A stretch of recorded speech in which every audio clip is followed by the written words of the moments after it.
কলকাতার 300 বছর পালন হলো 1990 সালে 24শে আগস্ট। কেক কাটা হলো, বেলুন ওড়ানো হলো, বিশাল উৎসব হলো।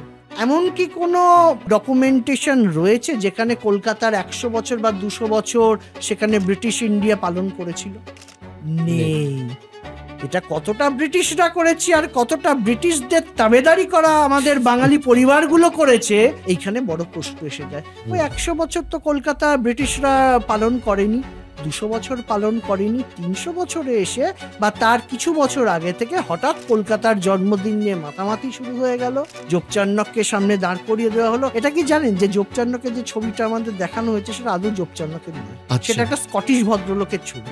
এটা একসময় ব্রিটানিয়া এনসাইক্লোপিডিয়া মাইক্রোপিডিয়াতে বেরিয়েছিল। সেটার এগেনস্টে কলকাতার কিছু মানুষ ব্রিটানিয়া এনসাইক্লোপিডিয়াকে লেখেন যে যোগচান্নকের কোনো ছবি নেই সারা পৃথিবীতে কোথাও, কারণ তার জন্ম বৃত্তান্ত, তার কর্মকাণ্ড পুরোটাই একটা বিতর্কিত বিষয়। আচ্ছা, যোগচান্নকের ছবিটা একটা সুন্দর দেখতে স্কটিশ ভদ্রলোকের ছবি কোনো সময় একটা পাওয়া গেছিল, সেটাকে দান করিয়ে দেওয়া হলো।